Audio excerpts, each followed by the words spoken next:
রাঙামাটির কাপ্তাই হ্রদে মাছের বংশবিস্তার ও প্রাকৃতিক প্রজনন নিশ্চিতকরণে অন্যান্য বছরের ন্যায় এ বছরেও ২৫ এপ্রিল থেকে ২৪ জুলাই পর্যন্ত আগামী ৩ মাস হ্রদে সব ধরনের মাছ ধরা, বাজারজাতকরণ এবং পরিবহনের উপর নিষেধাজ্ঞা আরোপ করা হয়েছে। বৃহস্পতিবার বিকেলে জেলা প্রশাসনের কার্যালয়ে অনুষ্ঠিত কাপ্তাই হ্রদে মৎস্য আহরণ নিষেধাজ্ঞা আরোপ সংক্রান্ত সভায় নিষেধাজ্ঞার সিদ্ধান্ত জানান জেলা প্রশাসক মোহাম্মদ মোশাররফ হোসেন খান। সভায় জেলা প্রশাসক বলেন, হ্রদে কার্প জাতীয় মাছ অবমুক্ত করা ও মৎস্য সম্পদ বৃদ্ধি করতে এই নিষেধাজ্ঞা জারি করা হয়েছে।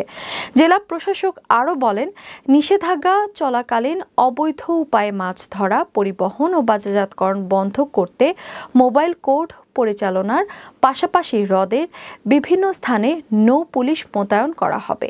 হ্রদে অবৈধ উপায়ে মাছ শিকারে জড়িতদের বিরুদ্ধে ব্যবস্থা নেওয়া হবে। এছাড়া এই সময়ে স্থানীয় বরফ কল বন্ধ থাকবে। পাশাপাশি স্থানীয় বাজার ও কাপ্তাই হ্রদ মনিটরিং করা হবে।